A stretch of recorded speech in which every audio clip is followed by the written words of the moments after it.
This is Geoffrey Mwadhi, who was found dead at the bottom of the Redwood apartments located near the Kasarani area. Now, Jeff was a 23-year-old entrepreneur who owned two businesses. His first business is a fashion house named If You Know, You Know Trends Fashion House that he co founded with his friend Faith Utano, while his second business was interior designing. Now, in late February, Jeff would get a high profile celebrity client for his second business, a Mugithi DJ named DJ Fatxo. The DJ, also known as Lawrence Njuguna Wagura, wanted Jeff to work on one of his offices and a shop. Jeff, who was described as being very open and close with his mother who lived and worked in Qatar, sent voice notes to his mother to let her know of the good news. He told his mom of the business opportunity. However, he also asked her to lend him 200 Kenya shillings for transport to the meeting as it had been set up by DJ Faxo in Ruiru. Now, it is assumed that Jeff's mother sent him the money, as Jeff subsequently sent voice notes informing her that he was on his way to meet the DJ. Now, in those audios, Jeff was bursting with excitement, telling his mother that he had even dressed extra special to take pictures with the celebrity and that he would send them to his mother. Now, this meeting took place on the 22nd of February 2023, and Jeff subsequently informed his mother after the meeting that he and DJ Faxo had met up and agreed to discuss the costs for the designs the next day. Jeff again sounded excited and hopeful, telling his mother that at least this will bring in some good money. Now, you would think that having concluded this meeting, the two would part ways. However, Jeff and DJ Faxo are alleged to have visited a sum of three clubs and partied well into the wee hours of the morning. Now, at around 3:27 a.m., Jeff, alongside three women, DJ Faxo, DJ Faxo's cousin, and a driver, decided to retire the party to DJ Faxo's Redwood apartments on Thika Road near Kasarani. Now, as the pack made their way to their apartment, Jeff would continue to send his mother snaps and videos of his surroundings. Now, the snaps would reveal that one of the three women they had come home with was actually Jeff's long-term friend and business partner, Faith Mutanu. Now, Jeff would keep in contact with his mother until his phone died and subsequently the communication stopped. Now, Faith and the other two ladies are said to have been driven home by DJ Faxo at around 4:48 a.m., about an hour and 18 minutes after they had all arrived, which left Jeff and DJ Faxo's cousin and the driver in the apartment.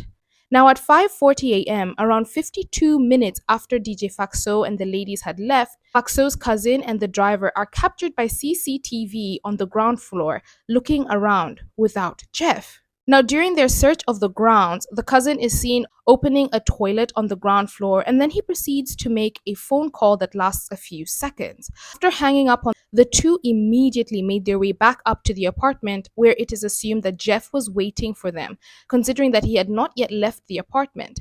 However, 7 minutes later, at 5:47 a.m., Jeff's body is seen flailing to the bottom of the apartment, where he slams onto the ground head first within the area that the two men had been spotted surveying only just 7 minutes earlier.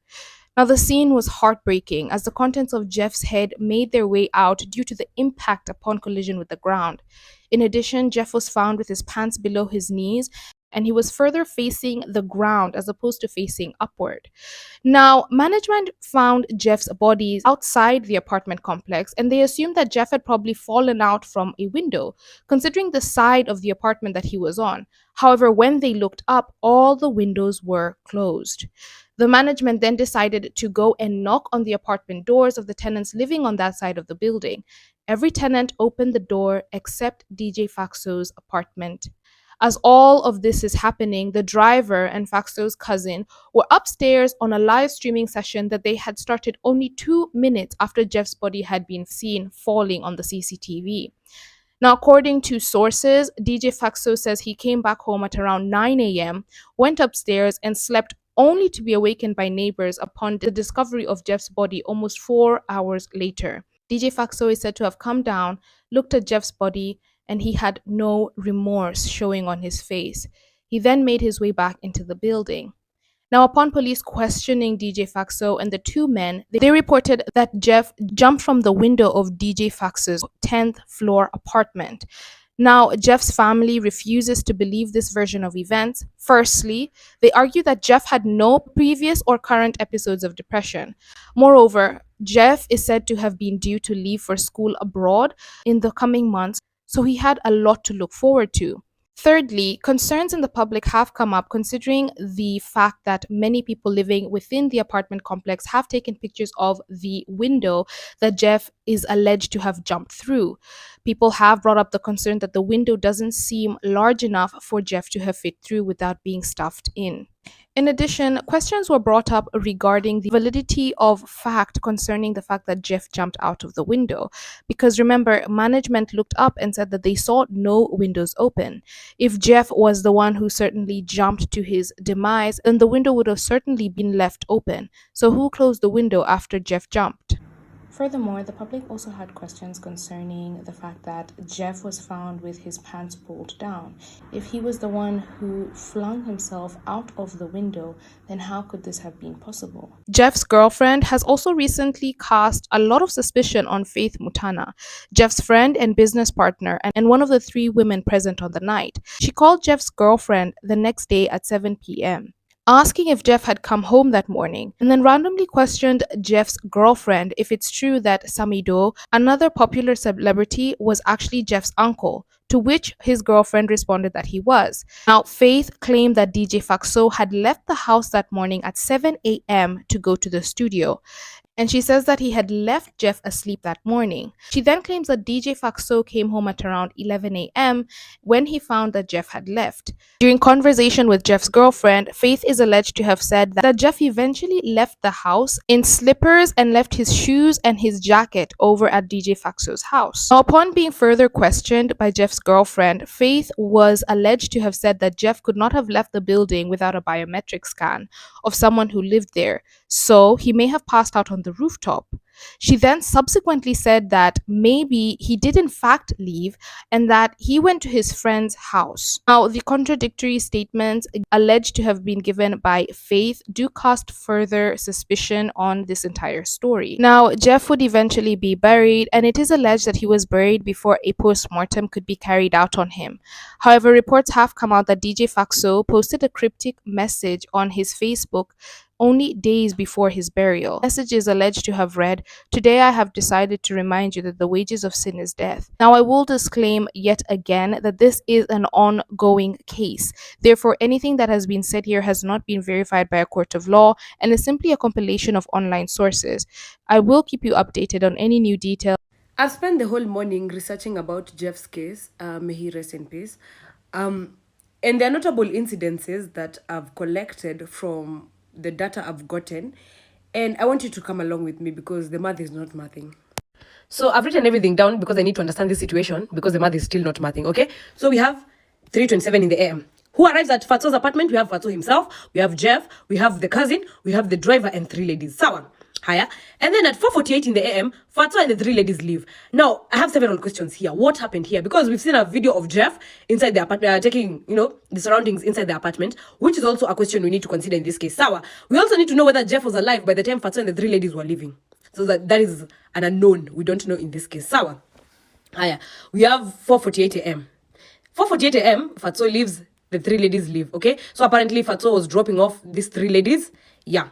So we have Jeff plus the driver plus the cousin who are now remaining inside the house.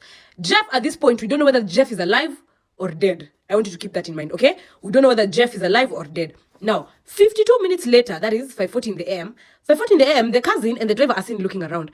This looking around will relate to a point later on, but meanwhile, the cousin opens a toilet and then he makes a phone call for several seconds. Now, who was he calling? Who was he calling? Another point in the case, this 52 minutes, what happened also? Kwa hizi 52 minutes. Ni nini ilifanyika hapa? Sawa.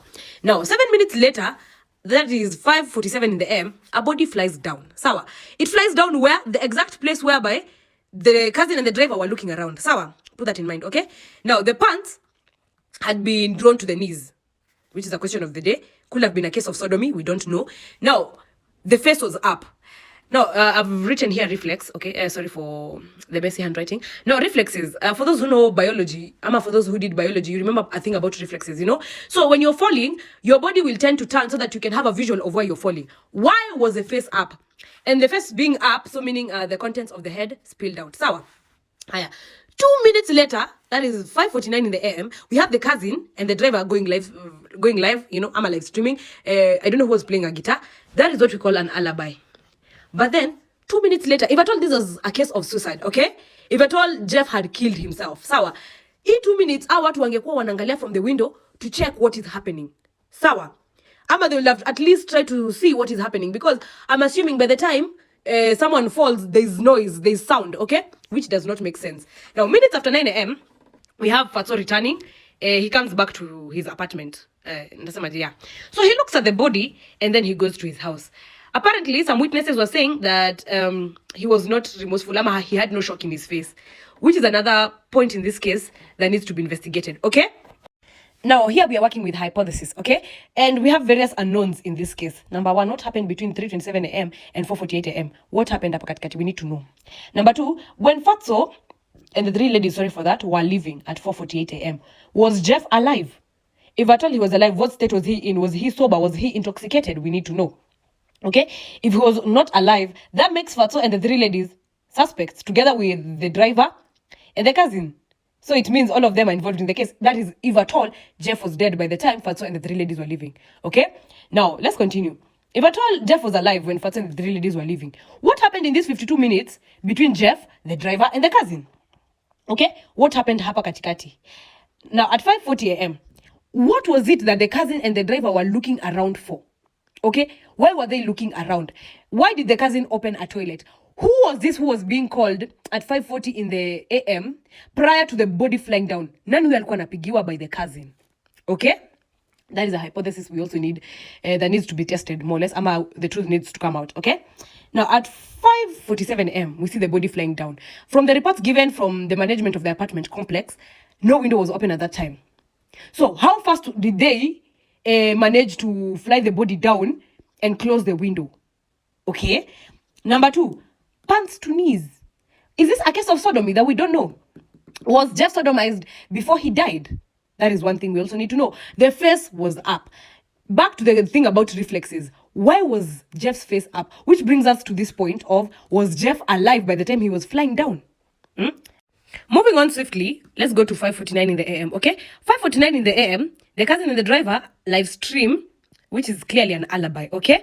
If at all it was a case of suicide, you want to tell me there was no noise?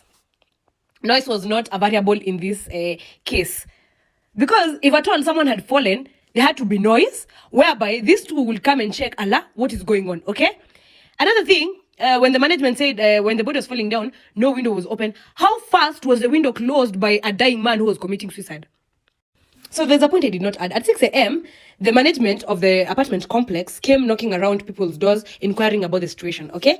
I want you to keep in mind these people were live streaming at 5:49 in the AM. So by the time these people were knocking the door at 6 a.m., the cousin and the driver were dead asleep. People who were live streaming 11 minutes ago. Okay. Now, let's go to minutes after 9 a.m. Fatxo comes back.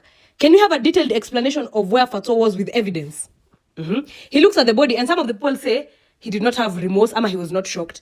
Which brings me back to this point. What happened here? By the time Fatxo was leaving, was Jeff alive? Why did the police mark it as a suicide? I am praying Jeff gets the justice he deserves. However, from this case, we have more questions than. Apart from that, we have also seen celebrities the likes of Millie Jesus, Millie Chebi, Njugush, and even Samido putting on hashtags for justice for Jeff, and it seems so allegedly most of them are supporting that.